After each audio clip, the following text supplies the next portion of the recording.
pode entrar no Brasil Business Network com o rei do networking, Tom Rioch. O BBN Brasil Business Network, o podcast de negócios no Brasil. Eu sou Tom Rioch, um americano conhecido como o rei do networking, e falando do meu podcast estúdio em Campinas e conectando pessoas. Conversamos com empresários, empreendedores e especialistas do mundo inteiro. E hoje vamos falar com Sérgio All. Sérgio é fundador e conselheiro do Afro Business Brasil e fundador e CEO do Conta Black, que é uma conta digital e um meio de pagamento e recebimento que permitirá atender uma faixa de população que está desbancarizada. Recentemente eu vi um artigo sobre Sérgio e Conta Black no UOL e convidei o Sérgio para conversar com nossos ouvintes.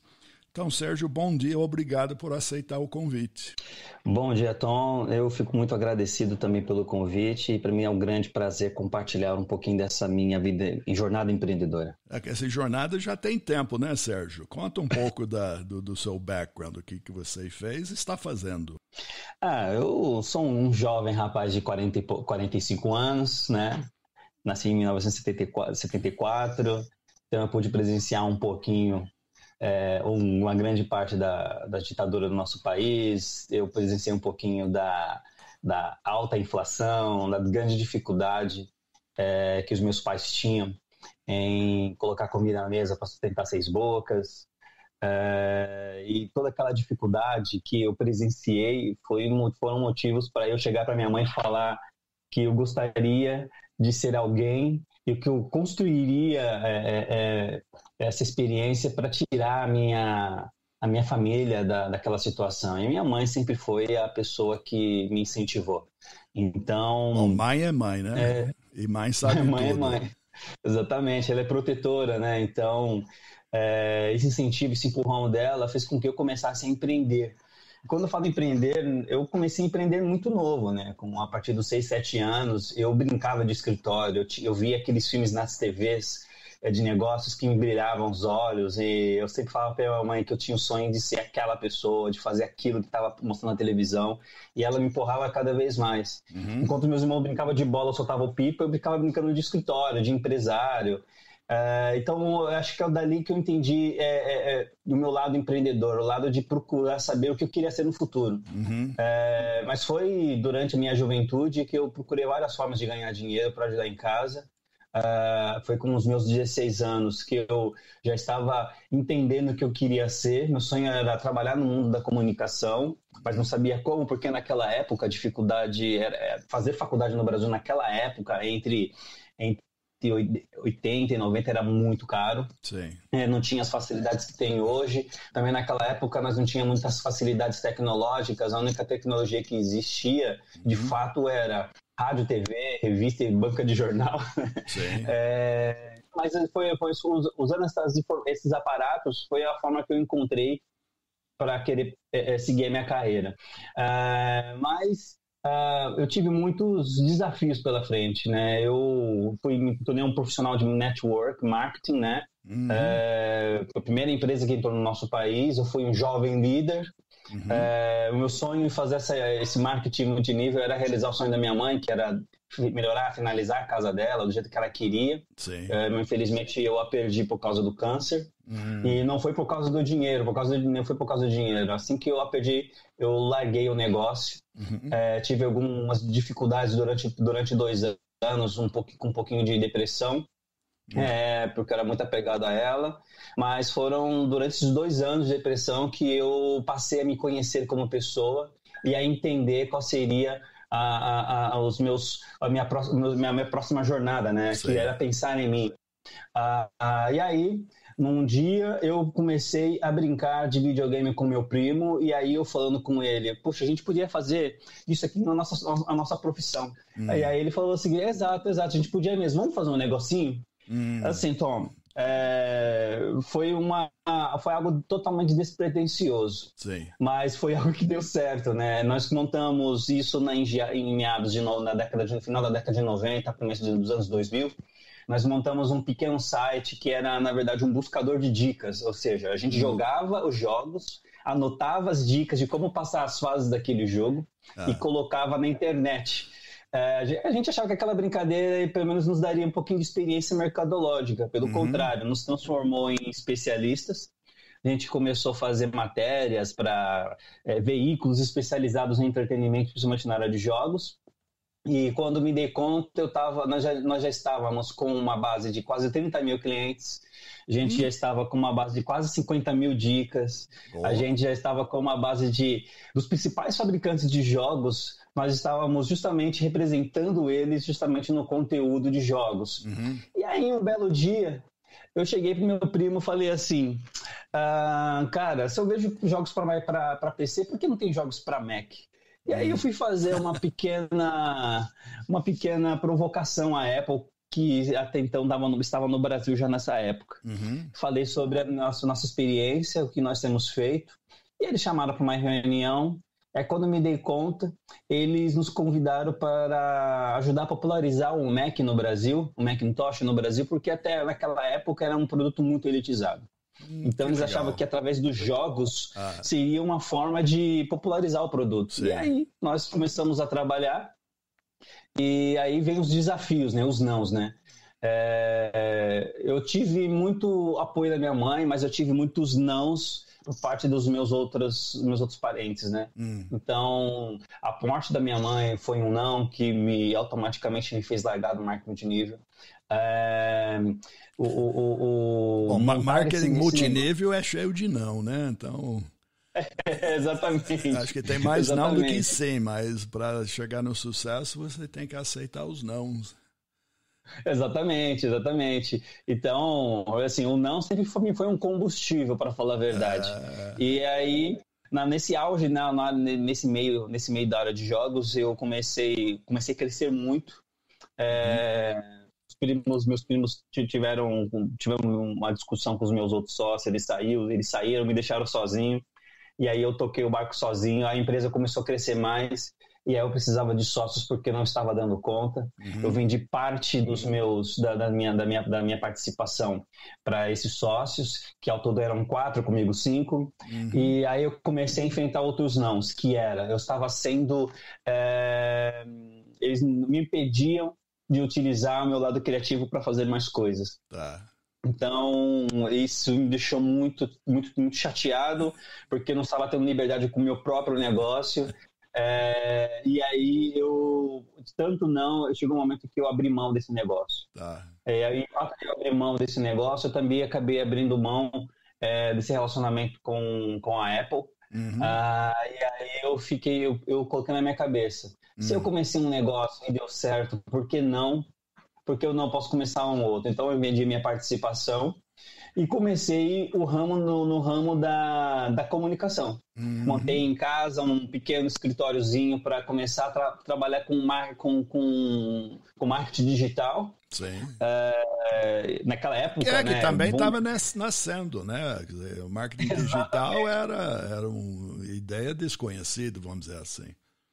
Exatamente, com o boom da internet, a gente se especializou muito em fazer websites naquela época. E o website naquela época era muito caro, então a minha empresa ela ganhou muito dinheiro fazendo websites. Eu fazia algo em torno de quase 10, 20 websites ao mês para outras empresas.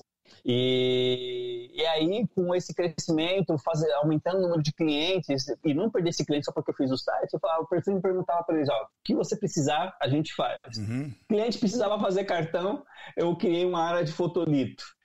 O cliente precisava fazer um evento de lançamento, eu criei uma área de eventos dentro da agência. O cara queria fazer uma ação promocional numa feira e eventos, eu criei uma área de trade marketing justamente para atender esse cliente especificamente. Quando me dei conta, a agência ela já era 360, era full service, né? E eu fiquei nesse mercado durante 20 anos, quase 30 anos, né? E aí, assim, foi dentro do marketing da publicidade que eu comecei a encontrar os não, né? Minha mãe falava desde pequeno assim que primeira coisa, para eu ser alguém eu tinha que estudar. Em primeiro lugar, além de estudar, eu tinha que saber muito de conhecimentos gerais. Eu tinha que ler muito, acompanhar muito notícia, para ter assunto, né? Principalmente. Sim. E também porque ter uma boa fala. Eu fui criado numa família cristã, então lá eu aprendi a falar com pessoas, para levar a palavra de Deus. Então eu já tinha o poder da retórica, né? Então eu comecei justamente a pensar em tudo isso. Minha mãe falava assim, outra coisa que vai te levar para o mundo é a aparência. Então, procure estar sempre alinhado, não seja confundido com ninguém, né, em outras palavras, né? E aí... Bom, todos, como eu falei, mãe é mãe, mas todos excelentes dicas, né? Exatamente. Hoje você tem gente que só faz curso sobre um desses itens e sua mãe deu uma educação planetária para você e só de estar perto. E tudo isso para empreendedorismo hoje, tudo é fundamental. Exatamente. Me transformou no que eu sou hoje, né? Mas dentro do mercado publicitário foi aí que eu comecei a entender os nãos, né? Eu participei de muitas concorrências, eu conquistei sim bons clientes pela competência do trabalho que eu sempre desenvolvi, pela forma que eu vendi. Eu sou um ótimo ouvinte antes de ser um locutor, né? Mas, assim, eu entendo a dor do meu cliente para tentar ajudá-lo. Mas eu percebi também que, em grande maioria dos problemas que eu tive na agência foram por causa da minha cor, né? Então, por maioria das vezes, eu encontrava ali clientes que queriam um bom serviço. Eu entregava um serviço tão bom quanto uma pessoa branca, com um preço tão bom quanto de uma agência de uma pessoa branca. E mesmo assim, eles preferiam pegar aquele serviço. Então eu me deparava você muito já com as sentiu situações. que essas pessoas se sentiram desconfortáveis com você como pessoa, não como profissional, é isso? Exatamente. Então, independente que você sabia o que estava fazendo, não era isso que impressionava, né? Pelo bem ou pelo mal. Exatamente. E detalhe, não era comum para essas pessoas encontrar um proprietário de uma agência de publicidade negro. Então, é um mercado também dominado por muitas pessoas infelizmente, brancas, né? nem até hoje, né, Sérgio? Isso existe, infelizmente continua existindo, mas é sucessos que nem o seu que ajuda a minimizar isso, né? Eliminar. Porque a cabeça das pessoas não é fácil mudar. Exatamente. Mas eu tive bons mentores, né? Uma das coisas que me fez crescer no mercado, para você ter uma ideia, quando eu queria captar cliente, eu ia nessas grandes feiras que acontecem nesses espaços de exposições, e eu ia sempre no primeiro dia da feira, porque quando ela é inaugurada, estavam os diretores, presidentes das empresas, né? E eu ia com o meu calhamaço de cartões de visita, entrava no stand, via...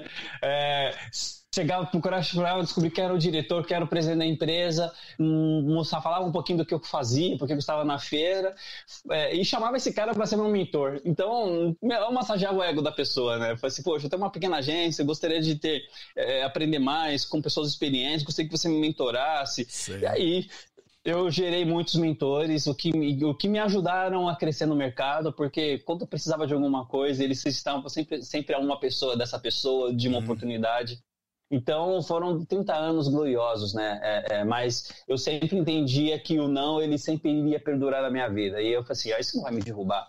Para você ter uma ideia, durante esses 20 anos, a empresa sendo full service, eu tive o prazer de entrar no meio do show business, né? Televisão, ou seja, desenvolver projetos para emissoras. Eu tive...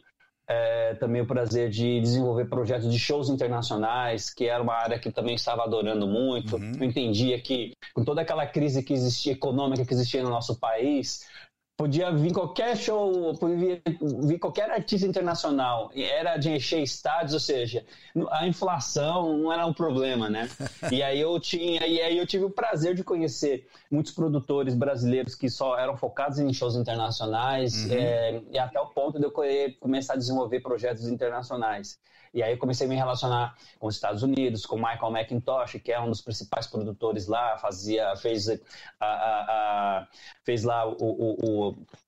fez shows com vários artistas internacionais, principalmente quando Arnold Schwarzenegger foi empossado governador na época também. entre outras pessoas, o que aumentou mais o meu background, né, de experiência. Ou seja, eu, além de conhecer de marketing, de comunicação de uma forma geral, mas começando pelo marketing digital, trade marketing, a parte também de marketing esportivo, a parte do show business, né, do entretenimento, foi o que me colocou no mercado. Mas Sérgio, você está falando umas coisas que eu defendo muito, e você pegou a essência do networking. O networking, ele começa justamente pelo que você fez, de conhecer pessoas, né? Muitas pessoas que, na minha experiência, entendem do networking quando eles estão procurando emprego, tá? Ou procurando cliente. Tá? Mas eu vejo e defendo que o maior alvo do networking é criar relacionamento, é criar parceiros, criar aliados, que eu chamo. Tá? Que é um exército de um, que você, eu... Um exército de uma pessoa precisa de muitos aliados. E esses aliados podem vir, como você viu, de forma de mentores, de contatos. E aí sim, se você dá isso como primeiro objetivo, só de conhecer a pessoa, da pessoa saber quem você é, já é, para mim, a essência do networking. De vender, de achar emprego, para mim é secundário, terceiro lugar. Mas, infelizmente, o pessoal não entende isso como importante. Você, pelo que disse, aplicou isso muito bem. E ainda um ponto que eu quero reforçar, de você ir em exposições e convenções, eu também concordo com você que o melhor momento de ir é no dia da abertura, antes da abertura, quando no primeiro dia de convenções, exibições, praticamente não tem ninguém, tá? Exato. O que tem é isso que você falou. Você tem as pessoas da empresa que estão lá tentando arrumar, deixar tudo prontinho. Dia no último, penúltimo dia da exibição é cheio de gente e é difícil conversar. Então, só essa tática vale ouro. Com certeza, com certeza. São coisas que eu aprendi no network marketing, né? Eu levo até hoje para minha vida, porque eu aprendi que negócios não é feito de números.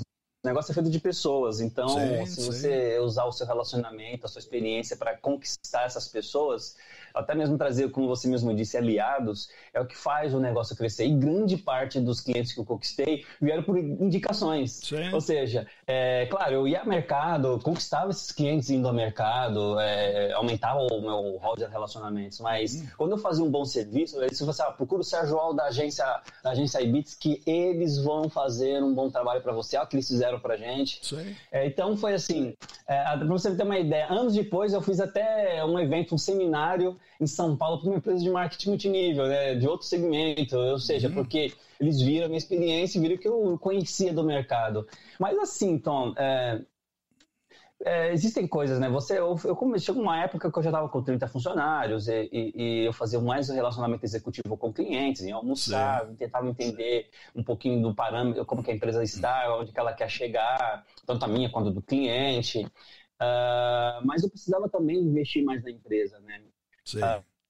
Já tinha esse relacionamento aberto com a Apple, então eu tinha vantagem de comprar equipamentos com eles. E aí eu precisei trocar pelo menos 50% das minhas máquinas, que eram PCs, para Macintosh, né? Justamente para melhorar a qualidade, né, de entrega dos nossos serviços. E aí eu fui ao meu banco, que eu tinha conta de muito mais anos, né? O gerente liga todo dia pedindo para atingir a meta, comprar um produto ou serviço. Eu sempre fiz, pensando que aquilo era uma pontuação para o meu score interna no banco. Movimentava muito dinheiro em conta, não tinha restrição. E eu fui pedir na época algo que se fosse equivalente hoje, como se fosse algo equivalente a 150 mil reais, mas naquela época era 50 mil reais. Eu justifiquei o que eu queria fazer, né? E aí o gerente simplesmente falou que não conseguiria me liberar esse crédito. Bom, esse foi o não que você não queria ouvir, né? De todos os não essa que você não estava esperando, né? Exatamente, porque eu estava redondinho, o banco sabia de todo o meu balanço, sabia, eu vou chamar uma empresa com 30 funcionários, o cara é parceiro do banco, né? Mas não, né? Ele falou não. E eu comecei a questionar, eu questiono muito não, mas por que não? Sérgio, tem um problema sistêmico aqui que não está me deixando aprovar. Eu falei, mas por que não está deixando aprovar? Eu tenho um ótimo score no banco, eu tenho um nome limpo, eu movimento bem aqui, Eu tenho todos os serviços, por que eu não tenho dinheiro? Não, vamos fazer o seguinte, me dá 15 dias, que eu tento ver com o meu comitê interno e eu resolvo isso. Olha, ele era o gerente geral da agência, ele podia muito bem liberar. Sim. Mas eu senti um tom ali de não, porque ele não queria me liberar mesmo, e esse não também era muito por uma questão racial. Sim. Ele não confiava, né? Ou seja, ele não confiava. Além de fazer tudo aquilo, ele não confiava naquela pessoa que estava ali sentada na frente dele. Sim. Ele não achava que eu devolveria esse recurso. E eu saí daquele dia muito frustrado. Sabe o que é frustrado? A ponto de chorar. Porque, poxa, assim, a gente faz tudo que a gente faz é uma troca nessa vida. Eu acho que é injusto uma pessoa chegar a fazer isso com a gente. E aquele dia, eu fiquei com aquele não na minha cabeça e fiquei remoendo aquelas explicações. Eu falei assim, eu vou abrir um banco, se Deus permitir, eu vou abrir um banco. E eu comecei a joguei essa palavra ao vento, assim, eu vou abrir um banco. Aí, pessoal, eu tô falando de década, do final, eu falei, começo dos anos 2000 ali, né? O pessoal fala assim, poxa, você é louco. Você nunca vai abrir um banco. Aí eu comecei a ouvir vários nãos.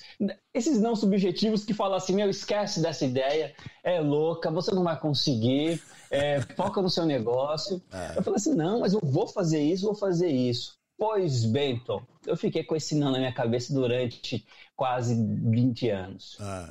E aí, o mundo foi mudando, né? Começaram a surgir as startups. Sim. Mas o que não muda a mente nessa aqui, você realmente achou um ponto necessário de ser feito, tá? Eu acho que isso volta ao seu início de analisar tendências. Sim. E uma realidade do banco é aquilo, né? É quando você mais precisa, mesmo tendo histórico, é quando eles menos te ajudam. Exato. Concordo, é frustrante, mas você não deixou escapar e não deixou escapar, não escapar, mas ver a realidade do próprio mercado, né? Exatamente. É por isso que chamam os bancos de tomadores, né? Porque eles preferem tomar do que dar. O Brasil é um dos países ainda que tem um mundo de gente que não participa de banco. É assustador. Quando eu falo com pessoas, investidores de fora, eu falei, a quantidade do Brasil que não tem conta em banco é maior do que muito país europeu. Eles não acreditam. O pessoal não tem banco, não tem conta. É tudo feito na moeda papel. E o pessoal não acredita. Exatamente. Onde já se viu isso, né? Um país continental ainda passar por uma situação dessa, mais 60 milhões de pessoas que não tem conta banco, que não tem relacionamento com o banco. Sim. E uma coisa que você falou é pesquisar tendências, né? Eu sou um grande amante em pesquisar novas tendências, gosto de ver o que é novo que está acontecendo lá fora. Porque com o advento dessas novas tecnologias, eu comecei a entender que estava entrando num novo mercado. Poxa, estão surgindo as startups. Que elas surgiram para democratizar tudo aquilo que até então, ou seja, era só para quebrar paradigmas, né? Sim. E eu fui acompanhando tudo isso até surgirem as primeiras fintechs, né? Sim. Fintechs de crédito, as primeiras contas digitais, mas antes delas surgirem, eu pedi a Deus, né? Assim, eu preciso de novidades. Mas eu juro para você também, Tom, que eu já estava um pouquinho cansado do mercado publicitário, sabe? Porque de um tempo para cá é um mercado que ele mudou muito. Desculpa o termo, né? Mas é um termo que mais utilizado para as pessoas entenderem. É um mercado que se prostituiu demais, ou seja, os mesmos serviços que eu oferecia, que eu seguia as regras da tabela, né, no mercado publicitário, tinha cara que fazia preço de banana, e aí isso começou a se polarizar. E eu estava muito cansado no mercado, sempre pedi a Deus, me dá uma oportunidade, eu quero um novo desafio na minha vida, eu já sei muita coisa, eu quero usar essa experiência. Aí foi quando um cliente, ele pediu, por uma indicação, veio um novo cliente que queria lançar uma bandeira de cartões no Brasil. E aí pediu para me ajudar. E aí eu fui contratado como executivo de marketing, já usei toda a experiência de network marketing, de publicidade para entender o produto, como que ele poderia lançar esse produto, como poderíamos construir a marca desse produto, mas um projeto que não vingou. Mas o que me deu mais background, eu comecei a conhecer pessoas de mercado financeiro, Sim. comecei a conhecer pessoas de Banco Central, porque é um mercado totalmente regulado, né? Sim. Conheci pessoas de CVM. Eu pensei, poxa, legal, acho que eu vou chegar perto dessas pessoas, porque de repente podem surgir clientes do segmento financeiro, que era uma das áreas que eu nunca tinha atuado. Sim. E aí foi que surgiu um cliente que descobriu esse meu papel de atuação, e ele negociava as dívidas de municípios brasileiros com bancos de negócio e fundos, né? Uhum. E ele queria chegar no presidente de um banco em São Paulo. Mas não estava conseguindo, porque ele descobriu que esse banco tinha um fundo para dívidas públicas. Sim. E eu falei para ele assim, acho que eu consigo, né? Eu tenho um networkzinho bom, acho que eu posso chegar nesse cara. Pois bem, eu cheguei em uma semana nesse cara. Tá. E aí ele achou eu muito ágil, né? Gostou da minha agilidade e perguntou se eu não gostaria de ter a experiência de ajudar ele com esses relacionamentos. Eu falei assim, eu gosto muito, pode deixar comigo que eu faço. Quando eu me dei conta, eu já estava dentro desse segmento.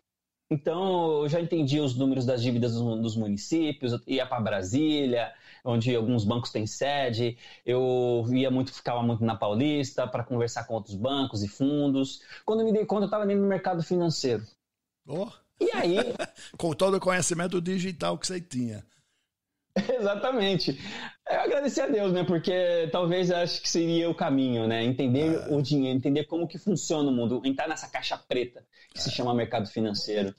E aí foi quando, por aquilo que pareça, eu conheci o presidente aí desse você transformou banco. a caixa preta em conta black, é isso?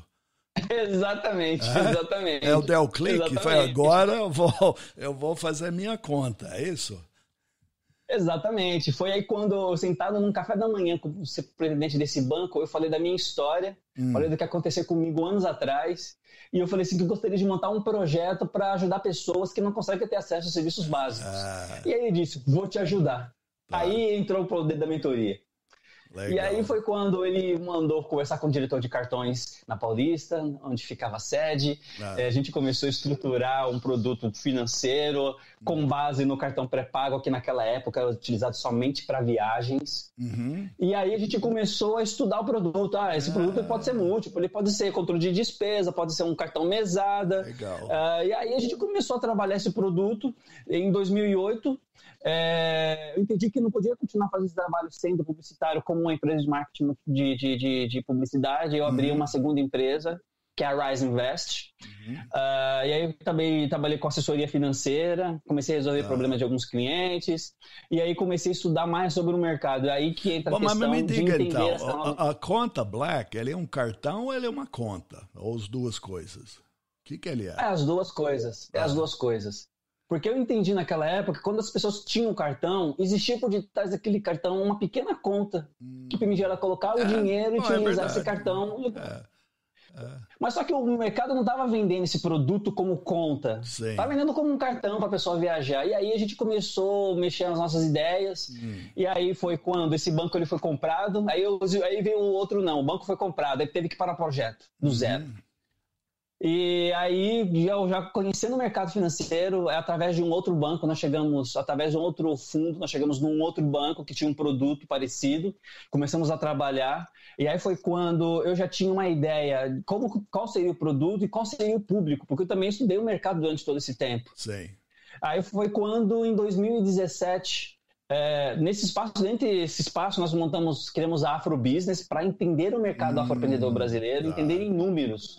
Quem é essa pessoa, o que ela faz, quais são as dores dela. E aí eu entendi que elas precisavam de ferramentas para se digitalizarem, para começarem a crescer. E a Afrobusiness começou a desenvolver grandes parcerias com Facebook, Google, grandes empresas. E aí a gente pensou, aí eu cheguei à conclusão, poxa, a gente está dando todas essas ferramentas, mas vai chegar no momento desse empreendedor chegar no banco, ele vai ser barrado. Porque ele vai ter um pequeno problema. Grande parte dos empreendedores brasileiros, eles têm restrições. Nome ou não comprovam renda. E aí o banco não vai querer abrir a conta. E aí foi quando eu falei assim, vou ficar no conselho da conta da Afrobusiness e vou criar um projeto que chama Conta Black. E a Conta Black surgiu no segundo ano do jantar anual da Afrobusiness, que o tema era Black Money. E aí perguntaram, você é louco, você vai lançar uma conta digital e faltando apenas 30 dias? Eu falei assim, esse é um outro não. que eu vou fazê-lo sim. O que eu fiz? Usei todos os recursos que eu tive, usei de recursos próprios, porque eu já tentei levantar dinheiro com várias pessoas para fazer esse projeto acontecer e nada acontecia, não conseguia, as pessoas não confiavam, mas que eram pessoas do meu relacionamento. Eu usei recursos próprios, fui lá num emissor de cartões e banquei ali algo em torno de 5 mil contas, ou seja, eu não tinha 5 mil clientes, mas eu tinha ali bancado 5 mil contas para que pelo menos eu conseguisse na longa jornada da conta Black abrir contas. E foi quando nesse jantar nós ocupamos um espaço chamado Hotel Maxud Plaza, porque a gente achava que a gente precisava ocupar esses lugares lindos, né? Então a gente fez um jantar com quase 200 empreendedores da Afrobusiness. E aí o grande finale foi o lançamento da marca Conta Black. Legal. E aí eu falei que a Conta Black ela veio justamente para tentar desmistificar o que o mercado tanto construiu, que é que existem pessoas desbancarizadas e que essas pessoas desbancarizadas não são importantes, porque elas não podem ser endividadas. Mas eles esquecem que essas pessoas empreendem. E aí eu fui entrando nos números, né? Eu fui entender que esse público desbancarizado movimenta por ano quase 400 bilhões de reais em dinheiro vivo. Sim.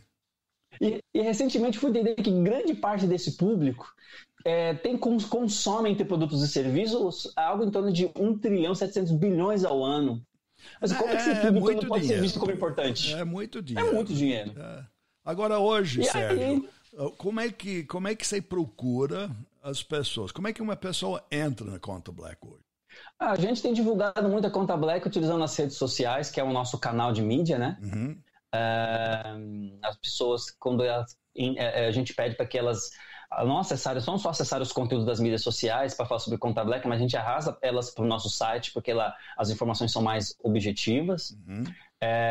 E o processo de abertura, esse foi um dos trabalhos que nós fizemos. O processo de abertura ele não pode ser maçante, não pode ser cansativo. Sim. Então a gente criou um modelo de cadastro que permitisse que a pessoa pudesse colocar os seus dados cadastrais, que é nome, comprovante de endereço, RG e CPF.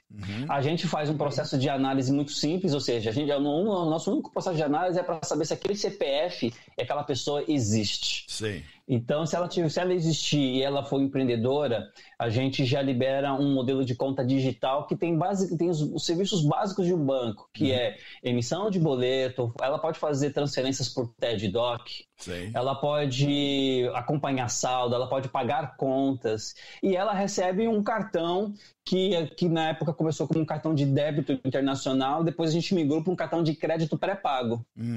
Porque a gente entendeu que o processo de inclusão bancária também precisava vir com um processo de inclusão digital.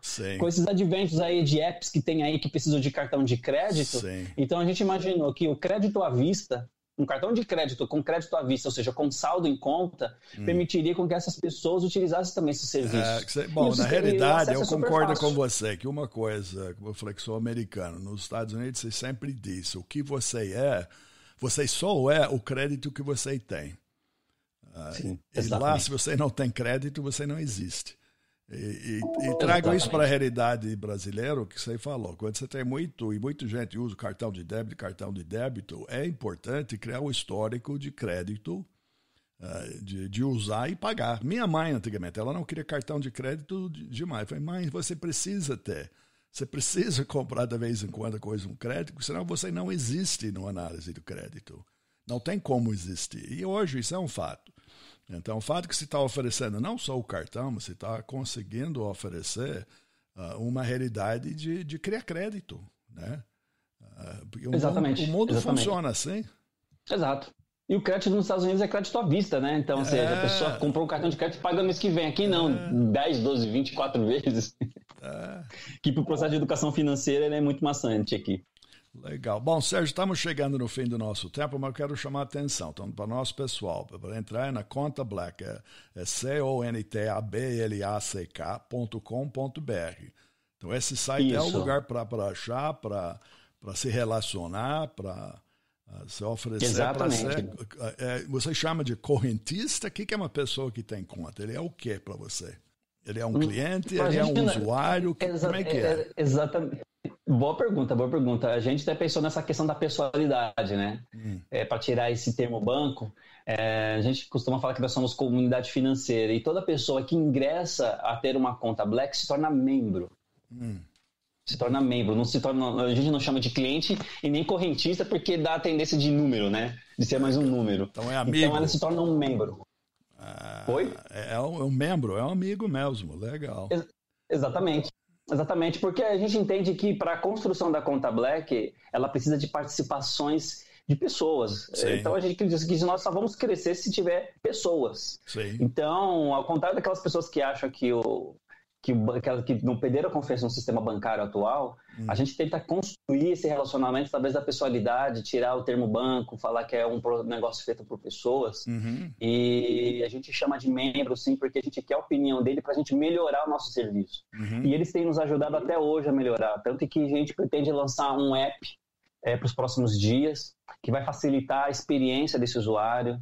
A gente já partiu para algumas evoluções que o nosso cartão, ele além de ser de crédito pré-pago, ele também vai vir com a modalidade crédito, entendendo que pular para o cartão de crédito é uma questão também de relacionamento e também de troca e de confiança.